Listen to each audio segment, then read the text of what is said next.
안녕하세요. 좋은 아침입니다. 몹시 추운 그런 아침이 다시 시작되었는데요.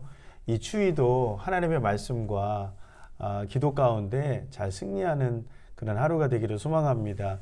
이제 체험교회 아침 묵상을 함께 나누도록 하겠습니다.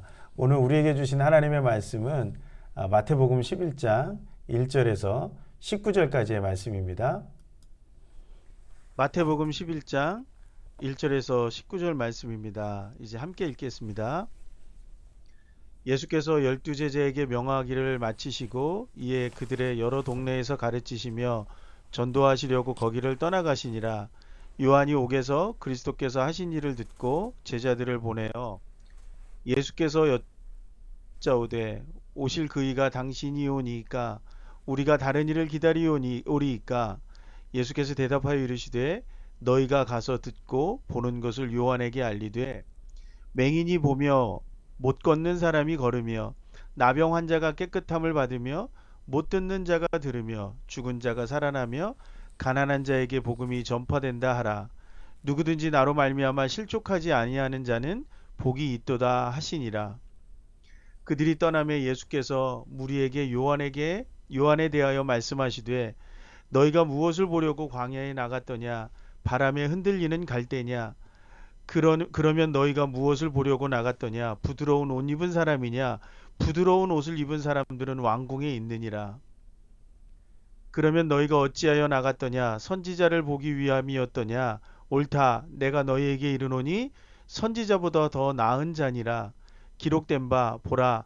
내가 내 사자를 내 앞에 보내노니 그가 내 길을 내 앞에 준비하리라 하신 것이 이 사람에 대한 말씀이니라.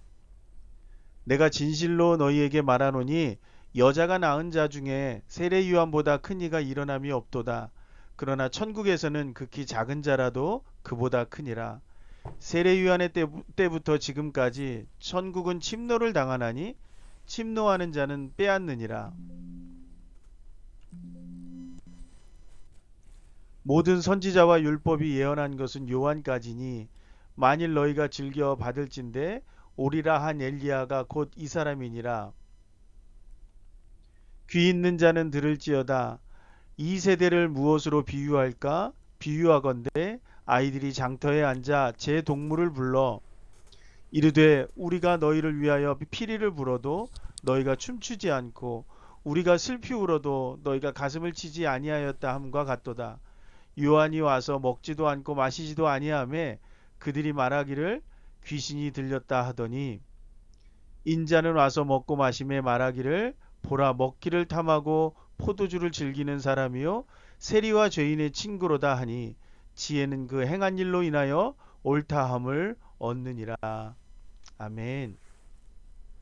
네, 아주 긴 말씀인데요. 오늘 마태복음 11장 1절에서 19절 이 말씀 제가 읽다가 읽으면서 묵상하게 되었던 것 중에 하나는 참 우리 신앙이라는 게 첫 번째 예수님을 만났을 때 그 감격이 그리고 이렇게 막 믿어지는 그 믿음이 지속되면 너무 좋은데 가끔 우리가 가다가 어떤 어려움을 만나거나 또 어떤 상처를 받거나 상실감이 들거나 좌절하거나 이럴 때 사실 우리는 하나님이 계신가? 라고 하는 그 믿음에 대한 의문점과 회의가 들 때가 굉장히 많이 있잖아요. 저도 그럴 때가 좀 있었던 것 같은데 여러분 그런 거 보면 우리의 믿음이라는 것이 딱 한 번 정해져서 쭉 가는 것이 아니라 끊임없이 의심하고 다시 회복하고 끊임없이 반복되어지는 그 과정을 통해서 우리의 믿음의 크기가 이렇게 조금씩 자라가고 성장하는 것이 아닌가 그런 것을 좀 다시 깨닫습니다. 심지어 오늘 등장하는 세례 요한조차도 자신이 그 평생도록 메시아를 예비하는 사람으로 선택받고 부름받았다라는 걸 분명히 알면서도 그런 것들에 대해서 본인 스스로가 어느 순간 회의가 오게 되고 의심하게 되는 그러한 모습들을 오늘 말씀 속에서 우리가 좀 만나게 되거든요. 특별히 오늘 요한의 제자들이 예수님에게 사람을 보내서 요한의 말을 전했습니다. 그 내용들을 보면 우리가 말씀을 통해서 좀 읽어서도 알 수 있겠지만 그리스도께서 하시는 일을 이렇게 쭉 들었을 거 아니에요, 제자들한테. 근데 요한에는 의심이 생겼어요. 그리고 제자들한테 보내서 묻습니다. 당신이 맞습니까? 지금 이런 얘기거든요. 정말 당신이 맞습니까? 내가 조금 더 기다려야 됩니까? 이렇게 당신이 뭘 좀 알고 있기는 한데 정말 기다려야 됩니까? 이렇게 지금 요한이 제자들을 통해서 물었단 말이에요. 우리가 생각할 때는 어떻게 요한이 이런 말을 할 수가 있지? 왜 의심하지?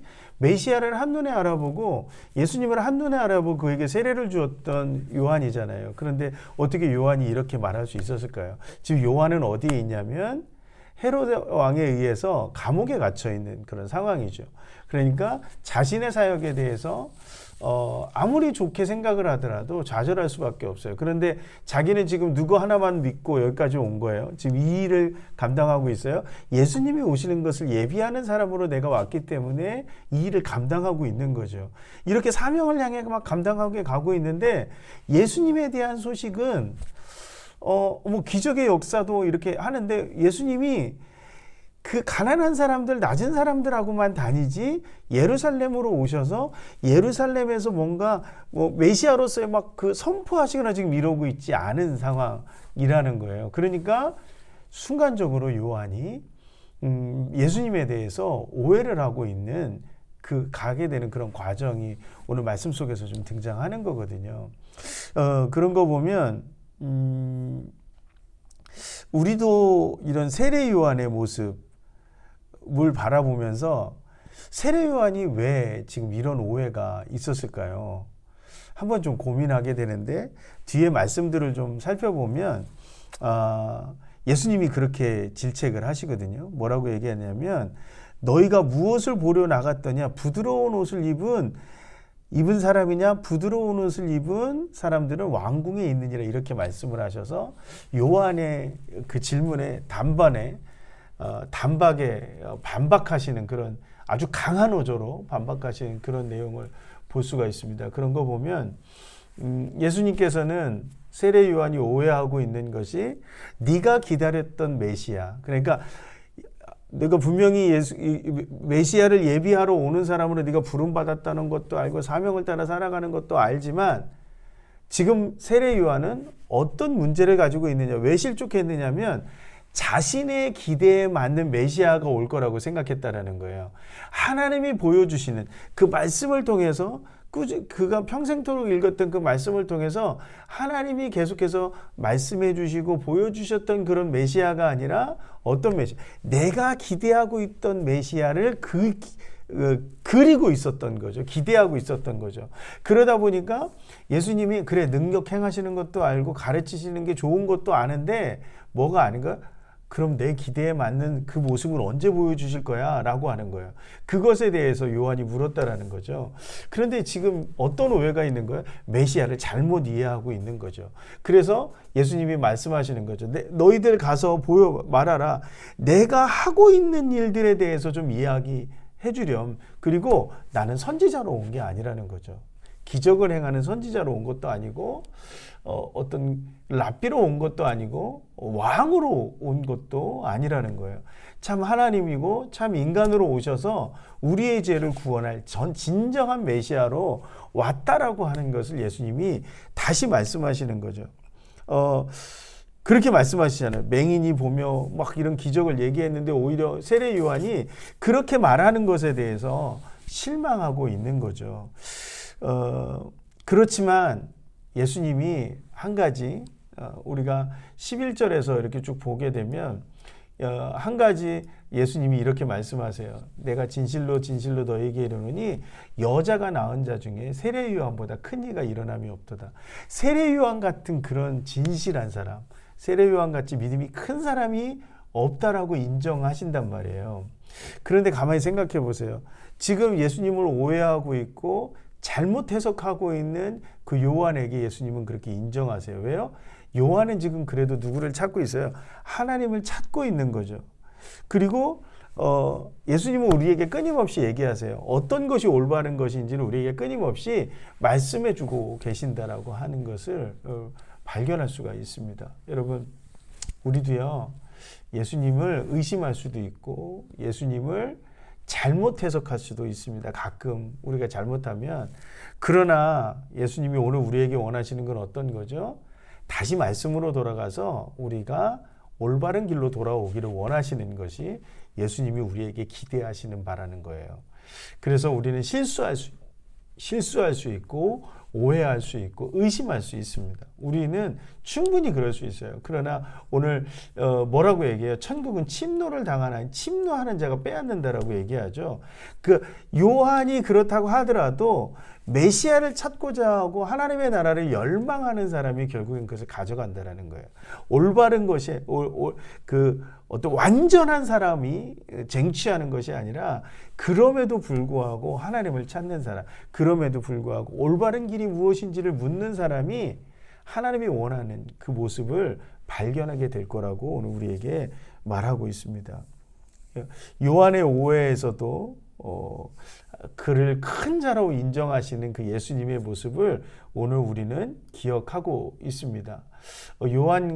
그러나 여러분 기억하십시오. 또 하나 우리가 알아야 될 것은 요한이 이 말을 했을 때 비로소 예수님이 말씀하셨을 때 말씀을 받아들인다라는 거예요. 여러분 우리가 잘못했더라도 오해했더라도 의심하더라도 우리가 다시 돌아가야 될 것은 어떤 거예요? 예수님 앞으로 하나님의 말씀으로 돌아가야 돼요. 말씀으로 돌아가야만 그곳에 정답이 있습니다. 우리가 찾아야 될 답이 있습니다. 다른 곳에 정답이 없다라고 하는 거예요. 여러분 오늘 우리의 모습이 정답을 찾되 하나님 안에서 찾아가는 정답이기를 소망합니다. 세례 요한은 자기 스스로 판단하지 않고 자기가 의심이 들었을 때 오늘 예수님을 찾아왔습니다.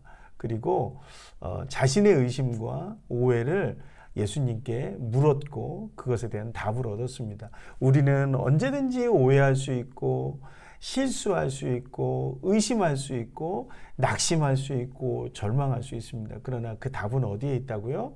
하나님의 말씀에 있고 예수 그리스도 앞에 답이 있습니다. 여러분 저도 오늘 이 말씀을 들으면서 주변의 여러 상황들 가운데 나 스스로를 자꾸 가두지 않고 그럼에도 불구하고 하나님 답이 어디 있습니까? 할 때 다시 하나님의 말씀 앞에 서게 됩니다. 또 저도 하나님 앞에 말씀 앞에 섭니다.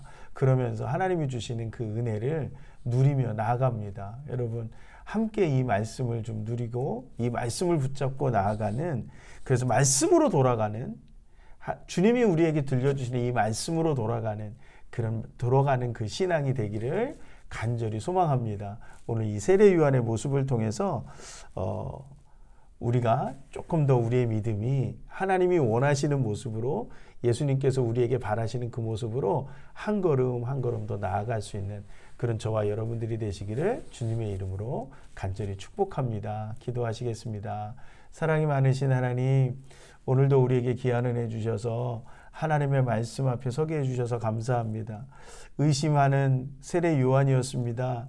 자신의 기대가 잘못된 것인지에 대해 의심하고 회의가 다가왔고 믿음이 연약해져 버린 세례 요한이었습니다. 그럼에도 불구하고 주님이 말씀하실 때 세례 요한이 금식하며 하나님 앞에 다시 설 수 있었던 것처럼 하나님 오늘도 우리 주변의 상황들 때문에 상실하고 좌절하고 또 길을 잃어버리고 의심하고 믿음이 연약해지는 우리의 모습을 바라보며 다시 말씀으로 돌아가는 하나님의 사람 되게 해 주시옵소서. 다시 하나님 앞에 서며 하나님께로 돌아가 완전해지기보다 온전함으로 하나님 앞에 나아가는 하나님의 사람 되길 소망합니다. 하나님 함께 해 주시옵소서. 예수님의 이름으로 기도합니다. 아멘. 이제 기도의 자리로 나갈 텐데요. 오늘 기도하실 때 하나님, 내가 어떤 상황 가운데서도 하나님의 말씀을 기억하는 자가 되게 해 주시옵소서. 이렇게 기도하시고 하나님 내일 주일입니다. 주일 하나님을 예배하는 그 기쁨이 내 안에 있기를 소망합니다. 이렇게 기도하며 기도의 자리로 나아가시고 여러분들의 기도의 제목을 붙잡고 하나님 앞에 나아가는 저와 여러분들이 되었으면 좋겠습니다. 자, 이제 기도의 자리로 나가시겠습니다.